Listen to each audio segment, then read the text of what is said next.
നമസ്കാരം. സ്ത്രീകളുടെ ഗർഭഛിദ്രാവകാശം റദ്ദാക്കപ്പെടുമോ? നാളുകളായി അമേരിക്കയെ ഉലയ്ക്കുന്ന വളരെ പ്രധാനപ്പെട്ട സാമൂഹിക രാഷ്ട്രീയ വിഷയമാണ് ഈ ചോദ്യം. നിലവിലെ നിയമം അസാധുവാക്കാനുള്ള ശ്രമങ്ങൾ പലപ്പോഴായി നടന്നിട്ടുണ്ടെങ്കിലും അപ്പോഴെല്ലാം സുപ്രീം കോടതിയിൽ അവ പരാജയപ്പെടുകയായിരുന്നു. എന്നാൽ ഇപ്പോഴത്തെ സ്ഥിതി അതല്ല. പൊളിറ്റിക്കോ എന്ന ഓൺലൈൻ മാധ്യമത്തിന്റെ പുതിയ വെളിപ്പെടുത്തൽ അമേരിക്കൻ ജനങ്ങൾക്കിടയിൽ വലിയ ചർച്ചയും വിവാദവുമായിട്ടുണ്ട്. ഗർഭഛിദ്രാവകാശം റദ്ദാക്കണമെന്നാവശ്യപ്പെട്ട് മിസിസിപ്പി സംസ്ഥാനം നൽകിയ ഹർജി ഇപ്പോൾ സുപ്രീം കോടതിയുടെ പരിഗണനയിലാണ്. ജൂലൈയിൽ വരാൻ പോകുന്ന കോടതി വിധിയുടെ കരട് രേഖയാണ് പൊളിറ്റിക്കോ പുറത്തുവിട്ടത്. കോടതിയിൽ ആകെയുള്ള 9 ജഡ്ജിമാരിൽ ഭൂരിപക്ഷവും ഈ ഹർജിയെ അനുകൂലിക്കുന്നു എന്നും പൊളിറ്റിക്കോ വെളിപ്പെടുത്തി. സോഷ്യൽ പോളറൈസേഷൻ വലിയ തോതിലുള്ള അമേരിക്കയിൽ പ്രോ ലൈഫ് പ്രോ ചോയ്സ് വാദക്കാരുടെ ഇടയിൽ ഇതോടെ വാദപ്രതിവാദങ്ങൾ ശക്തമായി തീർന്നിട്ടുണ്ട്. American dialogue powered by heads New York ഇന്ന് ഈ വിഷയം ചർച്ച ചെയ്യുന്നു. എല്ലാ പ്രേക്ഷകർക്കും സ്വാഗതം.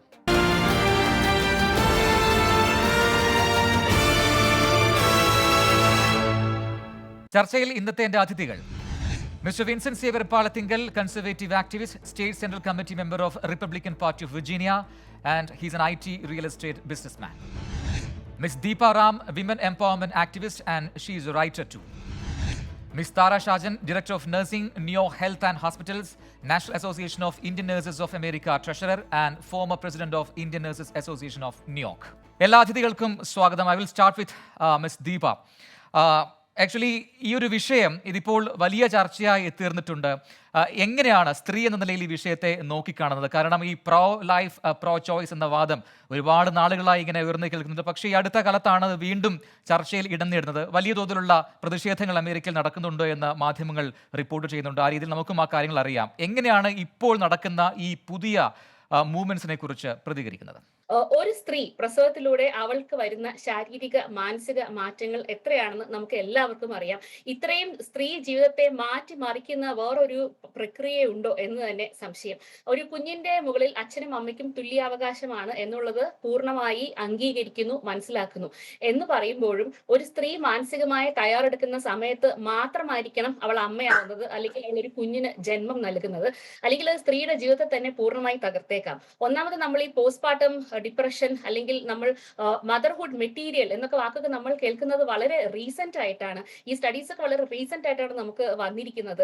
എനിക്ക് അറിയില്ല, എന്റെ അമ്മയുടെ കാലത്തൊക്കെ ഞാനൊരു മദർഹുഡ് മെറ്റീരിയൽ അല്ല എന്നൊരു സ്ത്രീ പറഞ്ഞ് നമ്മൾ കേട്ടിട്ടേ ഇല്ല. പക്ഷെ ഇപ്പൊ many people choose not to be a mother, so that is perfectly okay. പക്ഷെ അങ്ങനെയുള്ള ആൾക്കാർക്ക് ചിലർക്ക് മേ ബി ആ ഒരു സ്റ്റേജിൽ കുഞ്ഞുങ്ങൾ വേണ്ടായിരിക്കാം. അങ്ങനത്തെ പല റീസൺസ് ഉണ്ടാവുമല്ലോ. അപ്പോൾ പ്രൊക്രിയേഷൻ മാത്രമല്ലല്ലോ നമ്മുടെ ലക്ഷ്യം. അത് വേണ്ടാത്ത ആൾക്കാരുണ്ടാവാം, അല്ലെങ്കിൽ ആ സ്റ്റേജിൽ വേണ്ടാത്ത ആൾക്കാരുണ്ടാവാം. അങ്ങനെയൊക്കെ ഉള്ളവർ പ്രഗ്നന്റ് ആവുകയാണെങ്കിൽ ഈ ഒരു നിയമം അവരെ പൂർണ്ണമായും തകർത്ത് കളയും. ഒരു ജീവന്റെ വില പൂർണ്ണമായും മനസ്സിലാക്കിക്കൊണ്ട് തന്നെയാണ് ഇത് പറയുന്നത്. സ്ത്രീയുടെ ശരീരം തന്നെയാണ് സ്ത്രീ, it's her choice, it's her body. ഒരു സ്ത്രീ പൂർണ്ണമായും മാനസികമായും ശാരീരികമായും സാമ്പത്തികമായും സാമൂഹികമായും ഒക്കെ തയ്യാറാകുമ്പോൾ മാത്രം സംഭവിക്കേണ്ട ഒരു പ്രക്രിയയാണ് പ്രസവം എന്ന് ഞാൻ വിശ്വസിക്കുന്നു. ഇതിൽ റീപ്രൊഡക്റ്റീവ് റൈറ്റ്സിന്റെ പ്രശ്നമുണ്ട്. അത് മാത്രമല്ല, അങ്ങനെ തയ്യാറാകാതെ പ്രസവിച്ചു കഴിയുകയാണെങ്കിൽ ആ കുഞ്ഞിനോട് എത്രത്തോളം ഈ സ്ത്രീക്ക് നീതി പാലിക്കാൻ പറ്റും എന്നത് നമുക്കറിയില്ല. ഓരോരുത്തരുടെ സിറ്റുവേഷൻസ് ഓരോ പോലെയാണ്. കുഞ്ഞിനെ നമ്മൾ ജന്മം നൽകി കഴിഞ്ഞാൽ പൂർണ്ണ ഉത്തരവാദിത്വം നമുക്കുണ്ട്. അതിനെ നല്ലൊരു വ്യക്തിയായി വളർത്താൻ, നല്ലൊരു സിറ്റിസണായി വളർത്താനുള്ള പൂർണ്ണ ഉത്തരവാദിത്വം ഒരു കുടുംബത്തിനുണ്ട്. അത് കഴിയാത്ത കുടുംബ പശ്ചാത്തലത്തിൽ നമുക്ക് സ്ത്രീകൾക്ക് ഇങ്ങനത്തെ ഒരു നിരോധന നിയമം, ഇത്തരം ബാൻ ദോഷം ചെയ്യുമെന്ന് ഞാൻ വിശ്വസിക്കുന്നു. അത് ആ സ്ത്രീക്ക് മാത്രമല്ല, അവരുടെ കുടുംബത്തിനും ആ പശ്ചാത്തലത്തിലും ജനിക്കാൻ പോകുന്ന കുഞ്ഞിനെയും ഒക്കെ തന്നെ ദോഷകരമായി ബാധിക്കും. നിലവിലുള്ള ഈ റോവേഡ് എന്ന് പറയുന്ന ആക്ട്, അത് നമുക്കറിയാം. നിലവിൽ ആ ഒരു പരിരക്ഷ, ആ ഒരു സംരക്ഷണം സ്ത്രീകൾക്ക് നൽകുന്നുണ്ട് അമേരിക്കയിൽ. പക്ഷേ എന്താണ് നിലവിൽ സ്ത്രീകൾ ഭയക്കുന്നത്? എന്താണ് അമേരിക്കയിൽ? ഇത് തന്നെയാണ് ഭയം. കാരണം ഇപ്പോഴും ഓരോ സ്റ്റേറ്റിൽ ഓരോ പോലെയാണ് നിയമം. ഫോർ എക്സാമ്പിൾ, ചില സ്റ്റേറ്റുകളിൽ നമുക്ക് ഹാർട്ട് ബീറ്റ് കണ്ടാൽ അബോർട്ട് ചെയ്യാൻ സാധിക്കില്ല, ചില സ്റ്റേറ്റിൽ അബോർഷൻ സാധിക്കുകയില്ല, ചില സ്റ്റേറ്റിൽ ഇതിന് ആഴ്ച കഴിഞ്ഞാൽ സാധിക്കും. ഇത് ഒരുപാട് ത്രെറ്റാണ്. കാരണം ഒരുപാട് ടീനേജ് ഗേൾസ് ഒക്കെ റേപ്പിനൊക്കെ വിക്ടിംസ് ആയിട്ട്, എഗൈൻ ഈ റേപ്പിനൊക്കെ പരിരക്ഷ കൊടുക്കുന്ന നിയമങ്ങളുണ്ട്. റേപ്പ് വിക്ടിം ഒക്കെ ആണെങ്കിൽ അവർക്ക് അബോർട്ട് ചെയ്യാനുള്ള സ്വാതന്ത്ര്യം കൊടുക്കുന്ന ചില സ്റ്റേറ്റ് ഉണ്ട്. പക്ഷെ അതല്ലാത്ത സ്റ്റേറ്റിൽ നിന്നൊക്കെ വരുന്ന കുഞ്ഞുങ്ങൾ, ഈ കഴിഞ്ഞ വർഷത്തിലൊക്കെ ന്യൂസ് പേപ്പർ റിപ്പോർട്ടിൽ ഉണ്ടായിരുന്നു, 12 വയസ്സായ കുട്ടിയൊക്കെ പ്രസവിക്കാൻ നിർബന്ധിതയാവുകയാണ്.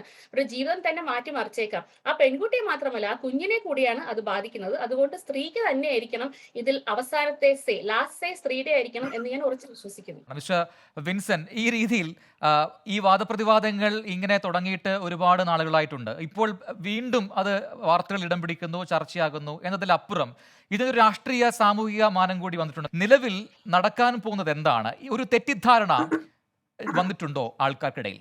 ഞാനൊരു പിതാവാണ്. എനിക്ക് 2 ആൺകുട്ടികളാണ്. അപ്പോ ദീപയോട് എന്റെ ചോദ്യം ഇതാണ്: നമുക്ക് നമ്മുടെ കുടുംബത്തിൽ കുട്ടികൾ പിറന്നാൽ അതിന്റെ പൂർണ്ണമായ ഉത്തരവാദിത്വം ദീപയ്ക്ക് മാത്രമാണോ, അമ്മയ്ക്ക് മാത്രമാണോ? ഞാൻ വളരെ റെസ്പോൺസിബിൾ ആയിട്ടുള്ള ഫാദർ ആണെന്ന് വിശ്വസിക്കുന്ന ഒരാളാണ് ഞാൻ. എന്റെ ആൺകുട്ടികളെ വളർത്തുന്നതിൽ വളരെ സീരിയസ് ആയിട്ടുള്ള ഉത്തരവാദിത്വം, സീരിയസ് ആയിട്ടുള്ള പെർസെന്റേജ് ഷെയർ ഓഫ് റെസ്പോൺസിബിലിറ്റി എടുത്തിട്ടുള്ള ഒരാളാണ് ഞാൻ. അപ്പൊ അത് വെച്ചുകൊണ്ട് ഞാൻ ദീപയോട് ചോദിക്കുന്നു, ഒരു കുഞ്ഞു ജനിച്ചു കഴിഞ്ഞാൽ ആ കുഞ്ഞിനെ വളർത്തുന്നതിനുള്ള ഉത്തരവാദിത്വം ഒരു സ്ത്രീ പൂർണ്ണമായി ഏറ്റെടുക്കാൻ തയ്യാറാണോ? അഥവാ ദീപ അങ്ങനെ തയ്യാറാണെന്ന് പറഞ്ഞാൽ അതിനുള്ള പ്രശ്നങ്ങൾ എനിക്ക് പറയാനുണ്ട്. അത് തയ്യാറല്ലെങ്കിൽ ആ കുഞ്ഞിന്റെ ജനനത്തിലും ആ പിതൃത്വത്തിന്, ഈ കുഞ്ഞിന് ജന്മം നൽകിയ പിതൃത്വത്തിനുള്ള വാല്യൂ എവിടെയാണ്? ദീപ എന്തുകൊണ്ടാണ് ഇതൊരു സ്ത്രീ വിഷയമായി മാത്രം കാണുന്നത്? എന്റെ കോൺസെപ്റ്റിൽ ഒരു കുഞ്ഞിന് ആ കുഞ്ഞിന്റെ പിതാവും ആ കുഞ്ഞിന്റെ മാതാവും ഒരുപോലെ റെസ്പോൺസിബിൾ ആണ്. അപ്പൊ നാച്ചുറൽ ആയിട്ട് ജനിച്ചു വീഴുന്ന ഒരു കുട്ടിയെ സംബന്ധിച്ചിടത്തോളം ആ കുട്ടിയുടെ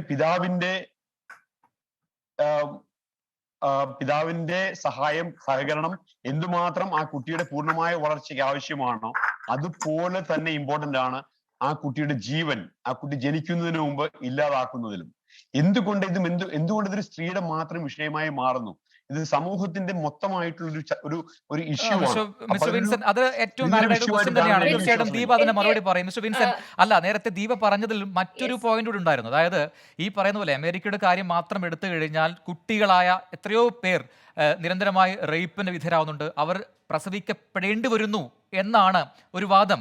അതിലൊക്കെ എങ്ങനെയാണ് ഈ നിയമം വന്നു കഴിഞ്ഞാൽ ഇനി സംഭവിക്കാൻ പോകുന്നത് ഒരു വലിയ ചോദ്യമാണ്. കൃത്യമായിട്ടുള്ള ആൻസർ ഉണ്ട്. 65 മില്യൺ കുട്ടികളാണ് കഴിഞ്ഞ ഒരു 50 വർഷം ഈ റോ വേഴ്സസ് വേഡ് പാസ്സായി കഴിഞ്ഞ ശേഷം അമേരിക്കയിൽ ഇല്ലായ്മ ചെയ്യപ്പെട്ടിട്ടുള്ളത്. 65 മില്യൺ കുഞ്ഞുങ്ങൾ, അതായത് അമേരിക്കയുടെ മൊത്തം പോപ്പുലേഷന്റെ മോർ ദാൻ 1/3. അതിൽ എത്രയാണ് റേപ്പ്? ദീപയ്ക്ക് സ്റ്റാറ്റിസ്റ്റിക്സ് പരിശോധിക്കാം. വളരെ ചെറിയ, വളരെ നിസ്സാരമായ പെർസെന്റേജ് ആണ് റേപ്പ് ഓർ ഇൻസെസ്റ്റ് ഓർ മദറിന് പ്രശ്നം ഉണ്ടാക്കുന്ന പ്രഗ്നൻസികളിൽ കൂടിയും കൊച്ചിന് ജന്മം നൽകിയിരിക്കുന്ന സംഭവങ്ങൾ വളരെ ചെറിയ പെർസെന്റേജ് ആണ്. അപ്പോ ചെറുപ്പക്കാരായ കുട്ടികൾ, ഹൈസ്കൂളിലും കോളേജിലും പഠിക്കുന്ന കുട്ടികൾ പോലും ഇതിനെ വളരെ ഇറസ്പോൺസിബിൾ ആയിട്ട് കാണുകയും അതുവഴി ഉണ്ടാകുന്ന ഗർഭങ്ങളുമാണ് ഈ 65 മില്യണിലെ ഹ്യൂജ് മെജോറിറ്റി ഓഫ് ദ ഗർഭങ്ങൾ. അപ്പോ ആ ഒരു സാഹചര്യത്തിൽ എങ്ങനെ നമുക്ക് പറയാൻ പറ്റും ഇത് റേപ്പ് ആണ് ഓർ ഇൻസെസ്റ്റ് ആണ് ഇതിനകത്ത് ഏറ്റവും വലിയ ഫാക്ടർ എന്നുള്ളത്? Yes, I agree. If rape and incest ആണ് ഫാക്ടർ എങ്കിൽ ദീപ പറയട്ടെ, എത്ര പ്രായം വരെ ഈ കുഞ്ഞിന് വളരാം? 3 മാസം, 6 മാസം, 9 മാസം? ഇപ്പൊ വിർജീനിയയിൽ, ഞാൻ വിർജീനിയ സ്റ്റേറ്റിൽ നിന്നുള്ള ആളാണ്. വിർജീനിയയില് ഇതിന് തൊട്ടുമുമ്പ് ഭരിച്ചിരുന്ന ഡെമോക്രാറ്റ് ഗവർണർ പറഞ്ഞത്, ഞാൻ എക്സാക്ട്ലി അദ്ദേഹത്തിന്റെ വാക്കുകൾ മലയാളത്തിൽ ട്രാൻസ്ലേറ്റ് ചെയ്ത് പറയുവാണ്: 9 മാസം തികയുന്നു, കൊച്ചു ജനിക്കുന്നു, കൊച്ചു ജനിച്ച ശേഷം മാതാപിതാക്കൾ തീരുമാനിക്കുന്നു ഈ കുഞ്ഞ് ജീവിക്കണമോ വേണ്ടയോ എന്ന്. ഇതിനെ എങ്ങനെ ദീപ എന്ന് പറയുന്ന കേരളത്തിൽ നിന്ന് വന്ന ഒരു സ്ത്രീക്ക്, ഒരു മലയാളിയായ സ്ത്രീക്ക് ന്യായീകരിക്കാൻ പറ്റും? ഞാൻ പറയുന്നത് റേപ്പ് ജനറൽ ആയിട്ടുള്ള ഇഷ്യൂ ആണ്. ഇൻസെസ്റ്റ്, അതായത് വീടിന്റെ ഉള്ളിൽ നടക്കുന്ന ലൈംഗികമായ ആക്രമണങ്ങൾ, പെൺകുട്ടികൾക്ക് നടക്കുന്ന ആക്രമണങ്ങൾ ഒരു റിയൽ ഇഷ്യൂ ആണ്. പക്ഷേ fix at least A minimum time frame, 6 weeks, 12 weeks, may be 16 weeks. പക്ഷെ അതിനുശേഷം 3rd ട്രൈമസ്റ്ററിലേക്ക് പോയ ഒരു പ്രഗ്നൻസി പോലും, ജനിച്ച ശേഷം പോലും ആ കുഞ്ഞിനെ കൊല്ലാനുള്ള അവകാശം നൽകുന്ന നിയമങ്ങളാണ് പല സംസ്ഥാനങ്ങളിലും നിലനിൽക്കുന്നത്. അതിനു വേണ്ടിയിട്ടാണ് ദീപ വാദിക്കുന്ന ആ ഒരു സൈഡ് ഓഫ് പൊളിറ്റിക്കൽ സ്പെക്ട്രം വാദിക്കുന്നത്. അത് നമുക്ക് എങ്ങനെ ന്യായീകരിക്കാൻ പറ്റും? ഇതൊരു ആൺ പെൺ ഇഷ്യൂ അല്ല. ഒരു പെണ്ണ് കൊല്ലുന്നത് ഒരു ജീവനെയാണെങ്കിൽ, ഈ ദീപയോ ഇവിടെ ഇരിക്കുന്ന താരയോ വേറെ ഏത് സ്ത്രീയാണെങ്കിലും ഒരു ആളെ വെടിവെച്ച് കൊന്നാൽ, ഒരാളെ ഇല്ലായ്മ ചെയ്താൽ അത് ക്രിമിനൽ കുറ്റമല്ലേ? അതുപോലെ തന്നെയല്ലേ ജനിച്ചു കഴിഞ്ഞ ഒരു കുഞ്ഞിനെ കൊല്ലുന്നത്? വിർജീനിയ ഗവർണർ അതിനുപോലും അനുകൂലമായിരുന്നു. വിർജീനിയയിലെ ഡെമോക്രാറ്റ് ഗവർണർ അതാണ് ഓക്കെ എന്ന് പറഞ്ഞത്. മാതാപിതാക്കൾ തീരുമാനിക്കട്ടെ കുഞ്ഞ് ജീവിക്കണമോ വേണ്ടയോ എന്ന്. ജനിച്ച കുഞ്ഞ് ജീവിക്കണമോ? ഈയിടെ പ്രസിഡന്റ് ബൈഡൻ പറഞ്ഞു കുഞ്ഞ് ജനിക്കുന്നു, കുഞ്ഞ് ജനിച്ച ശേഷം തീരുമാനിക്കാമെന്ന്. ഒരു കുഞ്ഞിനെ ഇല്ലായ്മ ചെയ്യാം. അല്ല മിസ്റ്റർ അപ്പോ വിൻസെന്റ്, നമ്മള് ഇതിൽ ഈ പറയുന്ന പോലെ ഗർഭാവസ്ഥയിലുള്ള കുഞ്ഞ് അല്ലെങ്കിൽ ഭ്രൂണം ഫീറ്റസ് എന്ന് പറയുന്നത് അത് അതിന്റെ റൈറ്റിനെ കുറിച്ച് അത് ഒരു ഡിബേറ്റബിൾ ടോപ്പിക്കാണ്, അത് ടോപ്പിക്കാണ്. എങ്കിലും അത് ഈ അത് ഘട്ടത്തിൽ ഡിബേറ്റബിൾ ഉയർത്തിക്കൊണ്ടുവരാം. ടോപ്പിക് അല്ല തീർച്ചയായിട്ടും yeah. ഡിബേറ്റബിൾ ടോപ്പിക് അല്ല. ഡിബേറ്റബിൾ ടോപ്പിക് അല്ലല്ല, ആയിരുന്നു. അതിന്റെ Wrong word is debatable made. Topic എന്ന് Wrong പറയുന്നത് words is made. എതിർവാദമുണ്ട് Pass mister ആവുമ്പോ വിൻസെന്റ്. മിസ്റ്റർ അല്ല, വിൻസെന്റ്, wrong എതിർവാദം words is എന്ന് made. പറയുന്നത് Pass അതപ്പോൾ ആവുമ്പോ അത് debatable സ്ത്രീയുടെ topic ആയിരുന്നു. ശരീരത്തിന്റെ ഭാഗമാണ്, അവൾക്കാണ് തീരുമാനമെടുക്കാനുള്ള അധികാരം, അവകാശം എന്നാണ് വാദം. ഓക്കെ, ദീപക് എന്താണ് അതിൽ പറയാനുള്ളത് നോക്കാം. ഞാൻ തിരികെ എത്താം. ഞാൻ Wrong words ഒന്ന് is made. Miss Tara Pass ആവുമ്പോ തിരികെ എത്താം അത് മിസ്റ്റർ debatable വിൻസെന്റ്, തിരികെ എത്താം. മിസ് താര ഷായിലെ കൂടെ ഞാൻ പോവാണ്. മിസ് താര, ഇപ്പോൾ ഈ പറയുന്നത് പോലെ ഒരു പക്ഷേ അമേരിക്കയിൽ ഇപ്പോൾ ഈ അടുത്ത കാലത്തായി ഒരുപാട് അക്രമ സംഭവങ്ങൾ നടക്കുന്നുണ്ട്. അതിൽ ഏറ്റവും കൂടുതൽ പല ക്ലിനിക്കുകൾക്ക്, അതായത് ഈ ഗർഭം നിരോധിക്കുക അല്ലെങ്കിൽ ഗർഭചിത്രം നടത്താനുള്ള അത്തരം ക്ലിനിക്കുകൾക്ക് നേരെ അക്രമങ്ങൾ നടക്കുന്നു. അങ്ങനെ ഇതൊരു സാമൂഹിക പ്രശ്നമായിട്ടൊക്കെ അമേരിക്കയിൽ മാറുന്നു എന്ന വാർത്തകൾ ഇവിടെ ലഭിക്കുന്നുണ്ട്. നിലവിലെ സാഹചര്യം എങ്ങനെയാണ് ഈ പുതിയ നീക്കങ്ങളെ താങ്കൾ നോക്കിക്കാണുന്നത്? Hello, thank you for having me on this panel. This is actually a very sensitive, ഒരു നല്ലൊരു സെൻസിറ്റീവ് ആയിട്ടുള്ള ഒരു ടോപ്പിക്കാണ്. It's A matter of life and death. ഇത് ആക്ച്വലി ഇപ്പം നമ്മൾ പറയുകയാണെങ്കിൽ ലൈക്ക് ഇപ്പൊ ബൈബിളിൽ തന്നെ പറഞ്ഞിട്ടുണ്ട്, നമ്മൾ ജനിക്കുന്നതിന് മുമ്പ് തന്നെ ദൈവം നമ്മളെ കണ്ടിട്ടുണ്ട്. What before you are born I have set you apart appointed you as a prophet when you are formed in mother's womb. ആ പറയുന്ന ആ ഒരു ഇത് വെച്ചിട്ട് നമ്മൾ നോക്കുകയാണെങ്കിൽ we, as Palatingal has already mentioned, we don't have the right to destroy a life. And as Deepa was saying about motherhood material, I know that that is a fashion or a trend which is coming into the society. ഞാൻ motherhood material അല്ല അങ്ങനെയാണ്. Let me ask you one thing. If you are not a motherhood material, take precautions and make sure you're not conceiving, so that you are not becoming an answerable or responsible to kill a life, destroy a life. You our 8 weeks കഴിഞ്ഞു കഴിഞ്ഞാൽ the heart start beating. Have anybody thought about that baby, that fetus which is growing in that womb has a voice to talk about or express its pain, express its cry, or it can. ഒരു കാര്യമുണ്ട്, ഇപ്പൊ നമ്മളൊക്കെ വളർന്ന് ജനിച്ച് നമ്മളൊരു society ജീവിക്കുന്ന ആൾക്കാരാണ്. നമ്മളുടെ മുമ്പിലോട്ട് ഒരു കത്തിയും കൊണ്ട് ആരെങ്കിലും വരികയാണെങ്കിൽ we have a space to run, we have a voice to ask for help. But this fetus which is within the womb have no right or no voice. So in that way we have to think about not to disturb before, like ഈ reactive ആവുന്നതിനെക്കാട്ടി provocative ആവുന്നതാണ് നല്ലത്. As you asked about the clinics, this is the sentiments which is being Ms. Tara, you're talking about you're talking about I think unexpected pregnancy കുറിച്ചാണ് താങ്കൾ കൂടുതലായിട്ട് പറയുന്നത്, അതാണ് focus ചെയ്യുന്നത്. But അതല്ലാതെ മറ്റ് സാഹചര്യങ്ങളുണ്ടല്ലോ, there are other circumstances as well. അല്ല, ഞാൻ പറയാം, ഇതിപ്പോ മെഡിക്കൽ ഫീൽഡ് ആണെങ്കിൽ ഇപ്പോഴത്തെ ആ 1973 റോവേഡ് ആ ഒരു റൂൾ വെച്ച് വന്നിട്ടുള്ളത് അനുസരിച്ചിട്ട് we have exceptions, we have leeways where they permit like rape, incest, all these things that yes they are considered. But once the life has expanded beyond 8 weeks, it is not free, means it is a sin or it is a homicide what is being done. And under the law, American law അനുസരിച്ചിട്ട് ഒരാളെ നമ്മൾ കൊല്ലാൻ നമ്മൾ മുതിരുകയാണെങ്കിൽ they actually get arrested or they go to jail. Here, how are we permitting a woman to take such a decision to an unborn child? ദീപക്കുള്ള സമയമാണ്. ദീപ, എങ്ങനെയാണ് ഈ ചോദ്യങ്ങളോടും ഈ വിമർശനങ്ങളോടും എങ്ങനെയാണ് പ്രതികരിക്കുന്നത്? വിൻസെന്റ് വളരെ നല്ലൊരു അച്ഛനാണ്, കർമ്മനിരതനായ ഒരു അച്ഛനാണ്, കേൾക്കുന്നത് തന്നെ സന്തോഷം. പക്ഷെ എത്ര കുടുംബങ്ങൾക്കുണ്ട് ആ ഒരു അച്ഛന്റെ അല്ലെങ്കിൽ ആ ഒരു പുരുഷന്റെ പരിരക്ഷ എന്നുകൂടി നമ്മൾ അന്വേഷിക്കണം അല്ലെങ്കിൽ ആലോചിക്കണം. പ്രിവിലേജുകളുടെ മുന്നിൽ കസേര വലിച്ചിട്ടിരിക്കുന്നവരല്ല എല്ലാവരും. അത്രയും ഒരു അച്ഛൻ അമ്മ ഒരു പെർഫെക്റ്റ് ഫാമിലി എല്ലാവർക്കും ഉണ്ടായിക്കൊള്ളണം എന്നില്ല. അത് നമുക്ക് പറയാം അവർക്ക് എന്താണ് പ്രസവിച്ച് വളർത്തിക്കൊള്ളാത്തതെന്നൊക്കെ. എത്രയും ഡൊമസ്റ്റിക് അബ്യൂസ് അല്ലെങ്കിൽ വയലൻസ്, ഈ അബ്യൂസ് എന്ന് പറയുന്നതൊക്കെ തന്നെ ഒരു ഹെവി ടേം ആണ്. അതിലേക്കൊന്നും പോകണ്ട.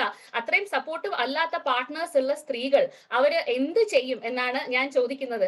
എല്ലാവരും അത്തരം പ്രിവിലേജുകളിൽ പാർട്ട്ണർ കൊടുക്കുന്ന ആ ഒരു പ്രൊട്ടക്ഷൻ അല്ലെങ്കിൽ ആ ഒരു സപ്പോർട്ട് പ്രിവിലേജുകൾ ഉള്ളവരല്ല വിൻസെന്റ്. ആൻഡ് അഗൈൻ ഞാൻ പിന്നെയും പറയുന്നു, രണ്ടുപേരും ഈക്വലി റെസ്പോൺസിബിൾ ആണ് എന്ന് പറഞ്ഞുകൊണ്ട് തന്നെയാണ് ഞാനിത് തുടങ്ങിയത്.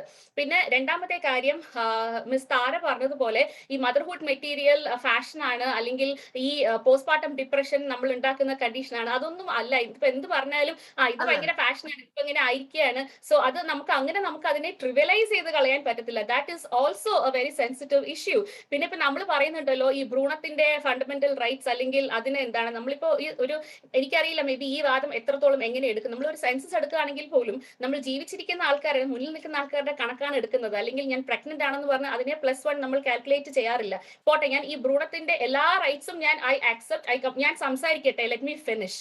ഞാൻ ആരെയും ഇന്ററപ്റ്റ് ചെയ്തിട്ടില്ല. So let me finish please. So ഞാൻ അതിന്റെ ഒരു എന്താ പറയാ, നമ്മൾ അതിന്റെ ഫണ്ടമെന്റൽ റൈറ്റ്സിനെ അല്ലെങ്കിൽ റൈറ്റ്സിനെ ഒന്നും ഞാൻ ക്വസ്റ്റ്യൻ ചെയ്യുന്നേ ഇല്ല. പക്ഷെ എനിക്ക് തോന്നുന്നു ഈ താല്പര്യമില്ലാതെ അല്ലെങ്കിൽ വേണ്ടാത്ത രീതിയിൽ സപ്പോർട്ട് ഇല്ലാതെ ഒരു സ്ത്രീ പ്രസവിക്കുകയാണെങ്കിൽ അത് ആ സ്ത്രീക്ക് മാത്രമല്ല ആ കുഞ്ഞിനോടും നമ്മൾ ചെയ്യുന്ന വലിയ അനീതിയാണ്. അപ്പൊ പിന്നെ നമ്മൾ ഈ ഭ്രൂണത്തോട് കാണിക്കുന്നതിനേക്കാൾ വലിയ ക്രൂരതയാണ് അല്ല ദീപ, അവിടെയാണ് എതിർവാദം ഉള്ളത്. ദീപ, എതിർവാദം എന്ന് പറയുന്നത് അത്തരം കേസുകൾ വളരെ എണ്ണത്തിൽ കുറവാണ്. അതല്ലാതെ സംഭവിക്കുന്ന കേസുകളാണ് കൂടുതലുള്ളത്. അവിടെ എങ്ങനെയാണ് അതിനെ ന്യായീകരിക്കുക എന്നാണ് ചോദ്യം.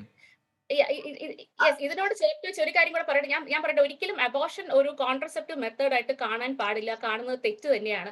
ഞാൻ ഒരു കോൺട്രസെപ്റ്റീവ് യൂസ് ചെയ്യില്ല, ഞാൻ പ്രഗ്നന്റ് ആവും, ഞാൻ പോയി അബോർട്ട് ചെയ്യും, ദാറ്റ് ഇസ് കംപ്ലീറ്റ്ലി റോങ്. അതൊക്കെ ചെയ്യണം എന്നല്ല ഇവിടെ ഫെമിനിസ്റ്റുകളോ അല്ലെങ്കിൽ സ്ത്രീപക്ഷവാദികളോ ഞാൻ ഉൾപ്പെടെ ഉള്ളവർ വാദിക്കുന്നത്. അങ്ങനെയാണെങ്കിൽ I am sorry if I send across that message. പക്ഷേ കോൺട്രസെപ്റ്റീവ് യൂസ് ചെയ്യണം എന്ന് പറയുമ്പോഴും ഒരു കോൺട്രസെപ്റ്റീവ് മെത്തേഡും 100% ഫുൾ പ്രൂഫ് അല്ല എന്ന് നമുക്ക് എല്ലാവർക്കും അറിയാം. അബദ്ധത്തിൽ പറ്റിപ്പോകുന്ന പ്രഗ്നൻസീസ് ഇല്ലേ? നമ്മളിവിടെ സർജറി ചെയ്തിട്ട് പോലും പ്രഗ്നന്റ് ആവുന്ന കേസുകൾ നമ്മൾ കാണുന്നുണ്ട്.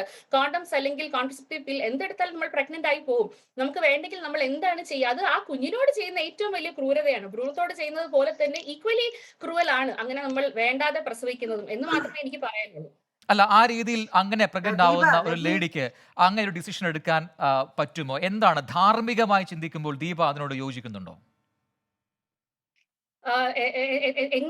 അൺഎക്സ്പെക്ടഡ് ആയിട്ടാണ് ഒരു പ്രഗ്നൻസി വരുന്നത്. ഒരു എന്താ പറയാ, ഒരു നല്ലൊരു ഫാമിലിക്കകത്ത് ഇങ്ങനെ ഒരു സംഭവം നടക്കുന്നു, അൺഎക്സ്പെക്ടഡ് ആയിട്ട് ഒരു പ്രഗ്നൻസി ഉണ്ടാവുന്നു എങ്കിൽ, പക്ഷെ ലേഡി ഇഷ്ടപ്പെടുന്നില്ല അതിനെ പ്രസവിക്കാൻ. അങ്ങനെയെങ്കിൽ ഈ പറയുന്ന ഗർഭഛിദ്രം നടത്താം എന്ന വാദത്തോട് ദീപ യോജിക്കുന്നുണ്ടോ? ധാർമ്മികമായി എങ്ങനെ പറയാം? തീർച്ചയായിട്ടും ഒരു സ്ത്രീയുടെ ധാർമ്മികമായി എന്ന് പറഞ്ഞാൽ സത്യം പറയാലോ വിഷമമുള്ള കാര്യം തന്നെയാണ്. കാരണം നമ്മളൊരു ജീവനെയാണ് വേണ്ടാന്ന് വെക്കുന്നത്.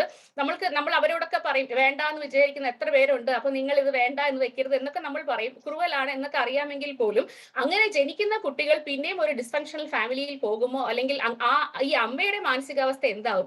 ഫുള്ളായി ജീവിച്ചിരിക്കുന്ന അമ്മയുടെ റൈറ്റ്സിന് തന്നെയാണ് ഇമ്പോർട്ടൻസ് കൊടുക്കേണ്ടത് എന്ന് തന്നെയാണ് ഞാൻ പിന്നെയും പറയുന്നത്. അമ്മയുടെ താല്പര്യം തന്നെയാണത്. American dialogue powered by Hedge New York തുടരും ഒരു ചെറിയ ഇടവേളയ്ക്ക് ശേഷം.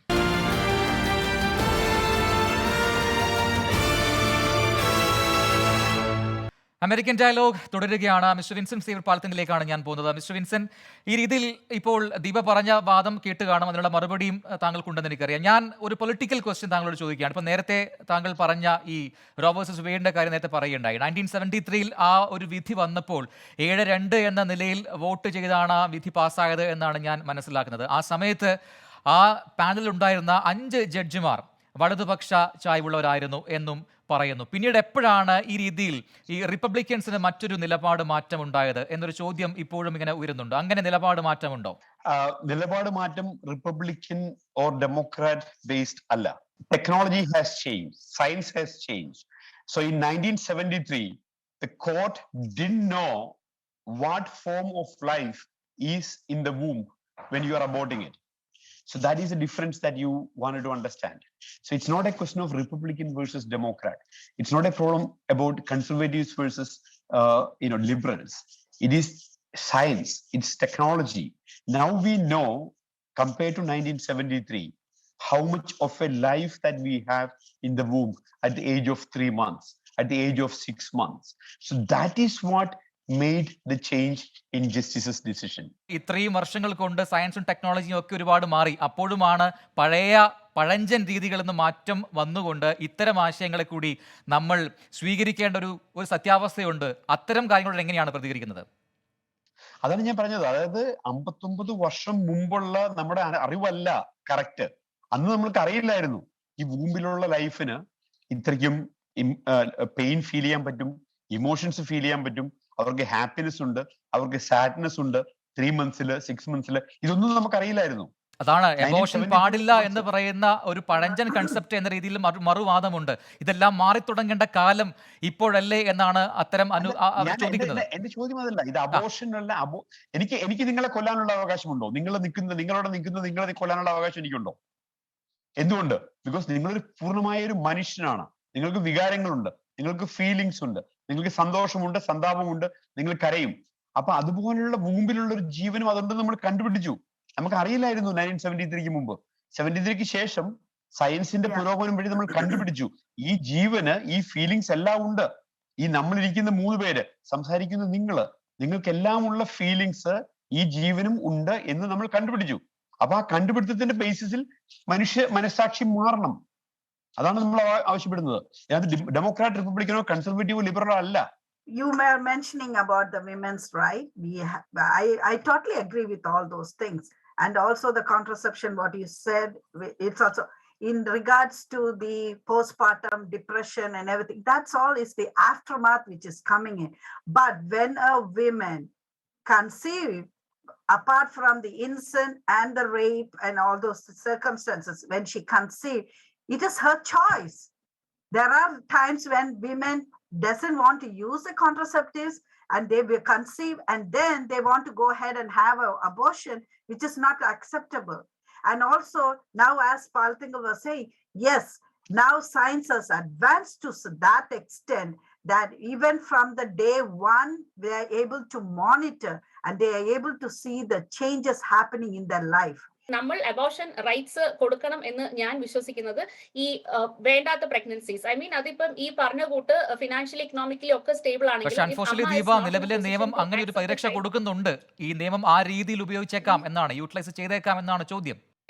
ഒരിക്കലും അങ്ങനെ വരസി അത് നമ്മൾ ആളുകളെ എഡ്യൂക്കേറ്റ് ചെയ്യുന്നത് പോലെ ഇരിക്കും. നമുക്കിപ്പം അതിപ്പോ എന്തൊക്കെ ചെയ്താലും എത്രയൊക്കെ എഡ്യൂക്കേറ്റ് ചെയ്താലും അത് ഗവൺമെന്റിന് എന്ത് മെഷേഴ്സ് എടുക്കാൻ പറ്റും, ആൾക്കാരെ എഡ്യൂക്കേറ്റ് ചെയ്യുന്നത് പോലെ ഇരിക്കും. ഡിസ്ഫങ്ഷണൽ ഫാമിലിയിൽ ജനിച്ച് വളരെ വളരെ ആന്റി സോഷ്യലായിട്ട് മാറിയ ആൾക്കാരും ഒരുപാടുണ്ട്. അത് വിസ്മരിച്ചുകൊണ്ട് നമ്മൾ സംസാരിക്കരുത്. ആൻഡ് വേറൊരു കാര്യം, ഒരു കുഞ്ഞിനെ നമ്മൾ പ്രസവിക്കുന്നു, അഡോപ്ഷന് കൊടുക്കുന്നു, ഫോസ്റ്റർ കെയറിൽ കൊടുക്കുന്നു. ഇതൊക്കെ ഒരു പ്രോസസ്സാണ്. ഇതിനൊക്കെയും ഈ അമ്മ തയ്യാറാണോ എന്ന് നമ്മൾ അന്വേഷിക്കേണ്ടിയിരിക്കുന്നു. സോ നിങ്ങൾ എന്തുകൊണ്ട് പ്രസവിക്കുന്നില്ല, നിങ്ങൾ പ്രസവിച്ച് അഡോപ്ഷന് കൊടുക്കൂ എന്നൊന്നും ഒരു അമ്മയോട് പറയരുത് എന്ന് തന്നെയാണ് ഞാൻ പിന്നെ വിശ്വസിക്കുന്നത്. Because again that is another mental trauma. എത്രയോ കുട്ടികള് നമ്മുടെ നോർമൽ ഫാമിലിയിൽ വളർന്നിട്ട് antisocial ആകുന്നുണ്ട്. So we cannot blame that since they are in the foster care or they are in the adoption, that is the reason they became antisocial. Antisocial can happen even in a normal regulated family. Yeah, same way so we cannot say necessary that every teenage mother will raise a Steve Jobs, right? The same logic applies there as well. No, right? Out here, if you are a teenage single mother, government has been providing them with all the facilities, like they're single mothers and endaka benefits undu. They are getting it. Only thing, medically, what if the girl doesn't want to? I'll agree with you. If a girl doesn't want to, that can happen if it is a rape, if it is an incest, or if it is a if the fetus is abnormal or medically means it is abnormal baby that cannot survive. In those cases, we can give an exception of saying yes, you can say no to it. Other than that, those pregnancies which has been, she has to be held accountable. We cannot say that she cannot be held accountable. I'm not saying that she shouldn't be held accountable. I'm not saying that idu oru contraceptive margamayitte use cheyanam, but no. But oru contraceptive 100% foolproof alla ennulla nelakke, if a teenage mother or a woman who is not ready has conceived, she should have 100% right to go ahead and terminate her pregnancy. What I'm saying is, Deepa and Tara, I mean, I'm just giving this feedback right here. If the family is dysfunctional, if this world today, if there is a problem with the family, the concept of family is being trashed, and if the women are getting pregnant, there can be fixes that we can do on the family front.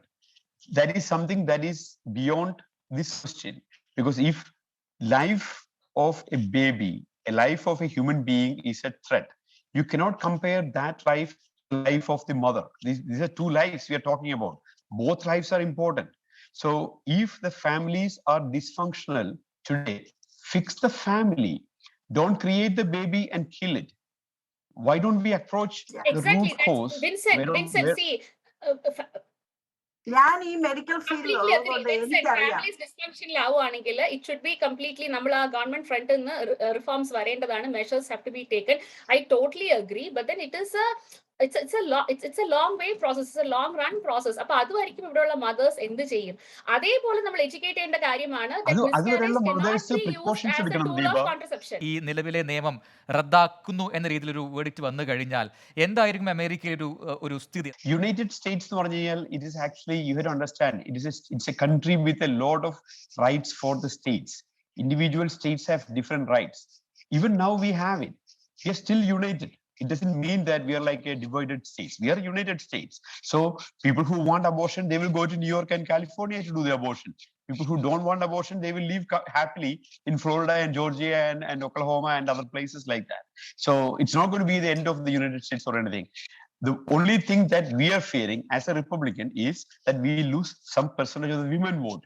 But the women are confused about it. And that is why these kind of debates are important, where we are telling the women that, okay, we are not against family planning, but we are against killing a life. എന്തായാലും American ഡയലോഗിന്റെ സമയം പൂർത്തിയാവുകയാണ് mister Vincent. Thank you so much for joining us this time.